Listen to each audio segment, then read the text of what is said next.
ఈరోజు డోను పట్టణ శివార్లలో తిరుమల తిరుపతి దేవస్థానం వారు కట్టిన కళ్యాణ మండపాన్ని సందర్శించడానికి రావడం జరిగిందనమాట.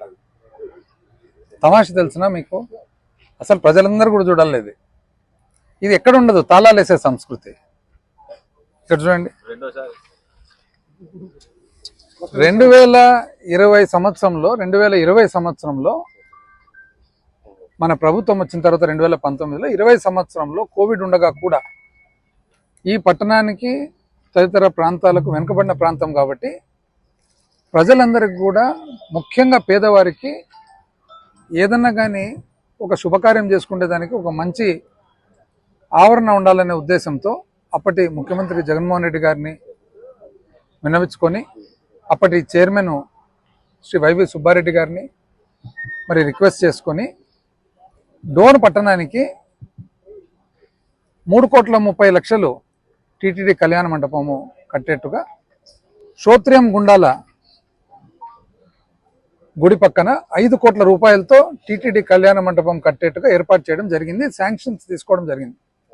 2020లో వేణుగోపాల స్వామి గుడికి సంబంధించిన 2 ఎకరాల భూమిని కేటాయించి డోన్లో ఉనల్పాడు గ్రామ పరిధిలో, అదేవిధంగా లక్ష్మీ చెన్నకేశ్వర స్వామి గుడి సంబంధించిన భూమి, గుడి పక్కలో ఉన్న భూమిని గుండాల గ్రామంలో కేటాయించడం జరిగింది.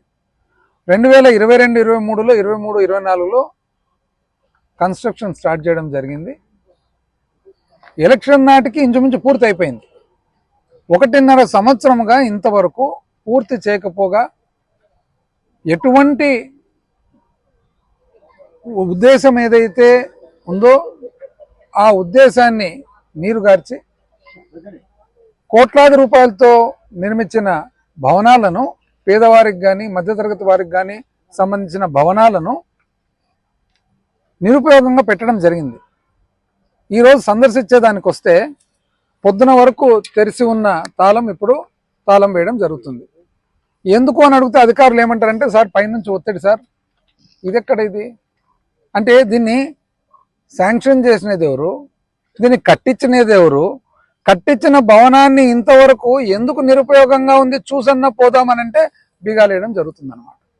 ఇది విచిత్రం. నాకు తెలిసి ఈ సంస్కృతి, ఈ బీగాలేసే సంస్కృతి నాకు తెలిసి ఎక్కడ భారతదేశంలో కూడా ఎక్కడ ఉండదని అనుకుంటున్నా. సహజంగా ఎవరైనా కానీ ఏదైనా అభివృద్ధి కార్యక్రమం చేపడితే వాళ్ళు అభివృద్ధి కార్యక్రమం అనేది ఇంచుమించు ఒక బాబునో ఒక పాపనో కన్నట్లు. ఈరోజు ఒక ప్రాజెక్టు కట్టినామంటే ఇంచుమించు ఒక బాబునో ఒక పాపనో కన్నట్లు. ఒక రోడ్ వేస్తే ఒక బాబునో ఒక పాపనో కన్నట్లు. ఒక నీటి సరఫరా పథకం ఇస్తే ఒక బాబునో ఒక పాపనో కన్నట్లు. అట్లాంటిది ఒక భవనం కానీ, ఒక బడి కానీ, ఒక ఆసుపత్రి కానీ, అది ఎవరైతే కష్టపడి కట్టింటారో ఆ ప్రభుత్వం వాళ్ళు కానీ, వాళ్ళకి సంబంధించిన అందరూ కూడా ఇది మన అని అనుకొని వచ్చేది. ఇది పబ్లిక్ కదా, ప్రజలదే కదా. అంటే ఎవరైతే కట్టించినారో కట్టించిన వాళ్ళు కనీసం లోపల సందర్శించకుండా కూడా బీగాలేయడం జరుగుతుందన్నమాట. దయచేసి మీరు బీగాలన్నీ వేసుకోండి, మీ విఘ్నత వదిలిపెడుతున్నాము. నేను ఇంతకు ముందు కూడా చెప్పినాను, ఇప్పుడు కూడా చెప్తున్నాము. మీరు ఇంకోటి, ఇప్పుడు ఎవరి హయాంలో ఒక అభివృద్ధి కార్యక్రమం జరిగితే సహజంగా ఒక ప్లేక్ బండ శిలాఫలకం పెడతారనమాట. ఇంతకుముందు ఎంతోమంది శిలాఫలకాలు ఉన్నాయి.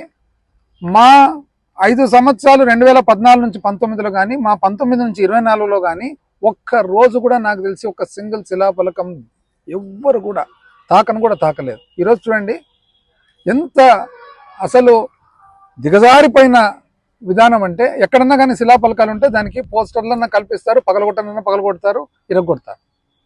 మేము చెప్తున్నాం అందరికి కూడా, మీరు ఎవరైతే అధికారంలో ఉండారో పేరున ప్రతి ఒక్కరికి కూడా, ఎవరికైతే ఇటువంటి చాలా చిన్న ఆలోచనలు, చిన్న బుద్ధులు ఉన్నాయో ఇవి మీకు తగవు.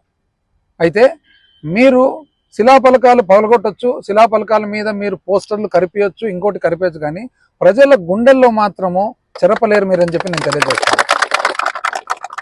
ఈరోజు చరిత్ర చూసినట్లయితే 100 సంవత్సరాల కింద కట్టిన భవనాలు ఉన్నాయి. ఈ రోజుకి కూడా 100 సంవత్సరాల తర్వాత బ్రిటిష్ కాలం వచ్చింది, బ్రిటిష్ కాలం పోయింది, అయినా కూడా ఎవరు కట్టినారు, ఎవరు స్థాపించినారు అనేది ప్రజలందరికీ కూడా తెలుసు. ఈరోజు మేము వచ్చిండేది ఎందుకు ఇంత సమయమైనా కూడా 1.5 సంవత్సరం అయినా కూడా ఎందుకు కాను ఇది ఇంతవరకు ఇంకా ప్రజలకు ఉపయోగానికి రాలేదు అని చెప్పి చూసేదానికి వస్తే బీగాలేస్తారు. మేము కట్టిన చెరువులకు నీళ్ళు ఇడిసేదానికి పోతారు. ఇదేందో నాకు సబ్జెక్టే అర్థం కాలేదు, నీళ్ళు ఇడిసేది అంటే. ఇప్పుడు ఈ ప్రకారంగా అయితే ప్రతిరోజు శాసనసభ్యులు, పార్లమెంట్ సభ్యులు అందరు కూడా ఆర్టీసీ బస్ స్టాండ్ బయట ప్రతిరోజు ప్రతి బస్సును కట్ చేసుకుంటుండాలి రిబ్బన్, ఎందుకంటే రోజు పోతుంది కదా బస్సు. ఈరోజు మున్సిపాలిటీలో మా హయాంలో శాంక్షన్ చేసిన పనులు ఇప్పుడు రిబ్బన్ కటింగ్లు చేసుకుంటున్నారు. ఈరోజు గోర్కల్లో నుంచి నీళ్లు తెస్తే ఇప్పటికి ఎప్పుడు ఎలక్షన్లు అయిపోయినాక 3 నెలలకు పూర్తి కావాల్సినది 1.5 సంవత్సరం లేట్ అయ్యేది కాక మళ్ళా వీళ్ళు చేసినట్లు నటిస్తున్నారు. ఈ నటన ఏంది అసలు? ఎప్పుడు పక్కింటి పిల్లని ఎత్తుకుండేది నాకు అర్థమే కాలే ఈ సబ్జెక్టు. మనం కనాల్లా, మనం పెంచాలా, పెంచిన తర్వాత మనము చదివించుకోవాలా. నా కొడుకో నా బిడ్డనో పట్టభద్రుడు అయినారు, డాక్టర్, ఇంజనీర్ అయినా మనం గర్వంగా చెప్పుకోవాలి. కానీ పక్కింటి పిల్లని ఎత్తుకోవడం మీరు చేయండి, ఎవరు వద్దన్నారు? మీరు లక్షణంగా తీసుకురండి, ఇంతకంటే పెద్ద భవనాలు కట్టేయండి, ఇంతకంటే దండిగా నీళ్లు తీసుకురండి, ఇంతకంటే పెద్ద ప్రాజెక్టులు కట్టండి, ఇంతకంటే మంచి రోడ్లు వేయండి, ఇంతకంటే మంచి కళాశాలలు కట్టండి, ఇంతకంటే మంచి యూనివర్సిటీలు కట్టండి. నాకు అర్థం కాదు ఏమంటే 1.5 సంవత్సరం అయిపోయింది, ఏమున్నా కూడా ఇంకో 1.5 సంవత్సరమే. ఎందుకంటే ఒక ప్రాజెక్టు శాంక్షన్ తెచ్చుకోవాలంటేనే మనకు సంవత్సరం అవుతుంది గ్రౌండ్ చేయాలంటే, ఆ తర్వాత దాన్ని నిర్మాణం చేయాలంటే 2 నెలలు పడుతుంది. ఇంతవరకు 1.5 సంవత్సరంగా నేను చూస్తుండా కనీసం 1 లక్ష రూపాయలు, ఎక్కువద్దు 1 లక్ష రూపాయలు అంటే జరిగే పనులు కాకుండా అదనంగా 1 లక్ష రూపాయలన్నా ఎక్కడన్నా వచ్చింది. 1 లక్ష రూపాయలు చివరకు డోన్ మున్సిపాలిటీకి మేము శాంక్షన్ చేసి పెట్టిన ఫండ్స్ కూడా దాన్ని ఇక్కడ నుంచి అక్కడికి, అక్కడి నుంచి ఇక్కడికి అని మార్చి ఉండేది కూడా లేకుండా చేసినారు. స్పెషల్ గ్రాంట్ తెచ్చి పెడితే ఎలక్షన్లు అయిపోయిన వెంటనే దాన్ని జరిగే పనిని ఆపి దాన్ని ఇంకో చోటికి మార్చి ఆ పని బాయ్ ఈ పని బాయ్. దయచేసి ఇది పరిపాలన చేసే విధానం కాదు, మీకైతే తగదు. పరిపాలన చేసే విధానం ఎప్పుడైనా కానీ ఒక మొక్కను మనం నాటాలా, దాన్ని చెట్టుగా చేయాలా, చెట్టుకు చేసినాక దానికి వచ్చిన ఫలాలు మనము ప్రజలకు తగిన వారికి ఇవ్వాలా. అంతేగాని పక్క తోటలో ఉండే చెట్టు దగ్గరికి పోయి ఆకాయలు దింపుకొని ఇదేంది ఇది సిస్టమ్ అసలు? ఈరోజు మేము ఎందుకు వచ్చిండేది చూసేదానికి, ఎందుకు లేట్ అయింది? ఒకవేళ లేట్ అయిన దానికి, ఎందుకంటే ఇది మన బేబీ కదా, మన బాబు మన పాపనే కదా, మళ్ళా లేట్ అయినప్పుడు మనకు బాధ్యత ఉంటుంది కదా. ఈరోజు ఎవరన్నా కానీ ఒక తల్లి కానీ తండ్రి కానీ పిల్లన్న పాపన కంటారు, కన్న తర్వాత బాగోళ్ళు చూసుకుంటారా లేదా? వదిలిపెడతారా? హాస్టల్కు పంపించినామని చెప్పి వదిలిపెట్టేస్తారు? లేదు కదా. మనము ఎందుకు లేట్ అయింది, ఆ లేటును తొందరగా చేసేదానికి ఏమన్నా మనం సలహా ఇవ్వగలుగుతామా, మన కృషి పెట్టగలుగుతామని చెప్పి వస్తే తాళాలు వేస్తారు, మున్సిపల్ ఆఫీస్కి పోతే తాళాలు వేస్తారు. అసలు ఇదేదో కొత్త సిస్టము. ఏమని జరిగే పనులను ప్రతి సంవత్సరం అంటే ఇప్పుడు డ్యామ్ కట్టింటారు, ఇప్పుడు శ్రీశైలం డ్యామ్ ఉంటుంది అంటే ప్రతి సంవత్సరం కాలువలోకి నీళ్ళు వదులుతారు అంటే ప్రతి సంవత్సరం కాలువలో నీళ్ళు వదిలిన వాళ్ళందరూ కూడా డ్యామ్ కట్టినట్లేనా? ఇది అసలు ఆర్టీసీ బస్సు ఇచ్చింటాము అంటే రోజు బస్సు పోతుంది, రోజు మనం కొత్తగా అంటే ప్రతిసారి గవర్నమెంట్ మారినప్పుడంతా కొత్త ఎమ్మెల్యే వచ్చి దానికి కొత్త ఎంపీ వచ్చి దానికి ఏమైనా రిబ్బన్ కటింగ్ చేస్తారా? మీరేం తెచ్చినారు? 1.5 సంవత్సరం అయింది, మీరేం తెచ్చినారు చెప్పండి ఒకసారి.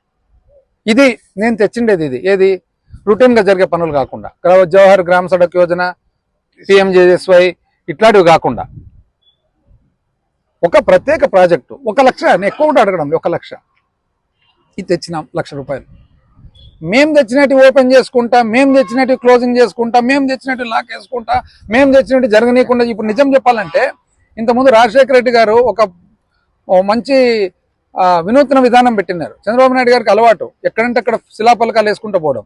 రాజశేఖర రెడ్డి గారు ఏం చేసినంటే ప్రతి శిలాఫలకం దగ్గర పోయి ఒక మొక్క నాటొచ్చాడు, ఎందుకంటే వేసినవనైనా ఇంతవరకు అట్లే ఉందండి. ఇప్పుడు మాది ఇంకా కొత్త సిస్టమ్ ఏమంటే మేము మొదలుపెట్టినట్టు కంప్లీట్ అయినాయి, 90% అయిపోయినాయి. ఆ 10% ఉద్దేశపూర్వకంగా ఆపినారు. దీని పరిస్థితి ఇంతేనా? అబ్బిరెడ్డిపల్లి చెరువు పరిస్థితి ఇంతేనా? సోత్రం గుండాల టెంపుల్ అంతేనా? ఎస్సీలకు సంబంధించిన బడి అంతేనా? లాస్ట్కు చివరకు ఎక్కడ నాకు తెలిసి భారతదేశంలో ఎక్కడ కూడా ఉండదు. పైన ఓవర్ బ్రిడ్జ్ ఉండగా కింద అండర్ బ్రిడ్జ్ రైల్వేకు ప్రత్యేకంగా తెచ్చినాం. దాన్ని ఆపినారా? ఆపినారు. అదేం మీరు ఆపినారు. ఎందుకు ఆపినారో మీకు తెలుసు. బడి ఎందుకు ఆపినారో మీకు తెలుసు. డోనుకు అగ్రికల్చర్ పాలిటెక్నిక్, హార్టికల్చర్ పాలిటెక్నిక్ తేవడం జరిగింది. ఎందుకు ఆగిపోయిందండి? బేతంచెర్లకు పాలిటెక్నిక్ బిల్డింగ్ ఎందుకు ఆగిపోయిందండి? కొత్త దగ్గర ఐడిటిఆర్ ఎందుకు ఆగిపోయిందండి? అభిరెడ్డిపల్లె చెరువు ఎందుకు ఆగిపోయిందండి? వెంగళంపల్లె చెరువు ఎందుకు ఆగిపోయిందండి? టీటీడీ కళ్యాణ మండపం ఎందుకు ఆగిపోయిందండి? వివిధ టిడ్కో ఇండ్లు ఎందుకు ఆగిపోయినాయండి? వివిధ గ్రామాలకు రోడ్లు లాస్ట్ బీటీ లేయర్ ఎందుకు ఆగిపోయినాయండి? చెప్పండి వచ్చి. మీరు కొత్తగా తెచ్చేది పక్కన పెట్టండి, పాతవి ఎందుకు ఆపినారు? మీరు ఎన్ని తాళాలన్నీ వేసుకోండి, ఇంకా బలంగా వేసుకోండి, ఇంకో 4 గొలుసులు కూడా వేయండి, నో ప్రాబ్లం, మాకేం పర్వాలేదు. మేము వచ్చేది ఎందుకు? ప్రజలకు తెలియపరచనీకే. మీరుగా తాళాలు తెరిచింటే మేము లోపలికి పోయి దీన్ని సమాధానం చేసి ఏదో ఒక రూపంలో దాన్ని రెక్టిఫై చేసిన తర్వాత ప్రజలకు తొందరగా ఉపయోగం లేకొచ్చేదని చేసేవాళ్ళం. ఇప్పుడు నష్టపోయేది ఎవరు? ప్రజలే. మీరు ఎన్నన్నా ఆపండి, ఎన్నన్నా చేయండి, మీరు ఎన్ని గొలుసులు తాళాలు ఇంకా వేసుకోండి, మేము చేసే పని ఇది. ఎందుకు ఆగినాయి? ప్రశ్నించేది మా బాధ్యత. ప్రశ్నించేది మా బాధ్యత. వివిధ గుళ్లకు, మీకు తెలుసునో లేదో, వివిధ గుళ్లకు ఎవరైతే ఈరోజు అధికారంలో ఉన్నారో వాళ్ళకి చెప్తున్నాం. ఈరోజు మన శ్రోత్రియం గుండాల లక్ష్మీ చెన్నకేశ్వర స్వామి గుడికి లక్షలాది రూపాయలు ఎవరు కట్టలేదండి, మేము చేతి నుంచి కట్టిండే. ఈరోజు కంబగిరి స్వామి గుడికి మేము కట్టిండే చేతి నుంచి. ఈరోజు పాలుట్ల రంగస్వామి గుడికి మేము కట్టిందే చేతి నుంచి. ఈరోజు ముచ్చట్ల ఈశ్వరుని గుడికి మేము కట్టించిన చేతి నుంచి. మీకు తెలుసునండి, కనుక్కోండి ఎవరు కట్టినారంటే రసీదులు ఉంటాయి అక్కడ. దయచేసి ఈరోజు బీసీ హాస్టల్, ఎస్సీ హాస్టల్ జరుగుతుందంటే లెట్రిన్లు, టాయిలెట్లు కూడా మేము చేతి నుంచి కట్టించిండే. మీరు ఈ గొలుసులు, తాళాలు, ఈ సంస్కృతి మానుకొని తొందరగా ప్రజలకు ఉపయోగంలోకి వచ్చేది చేస్తే కానీ హర్షిస్తారు ప్రజలు.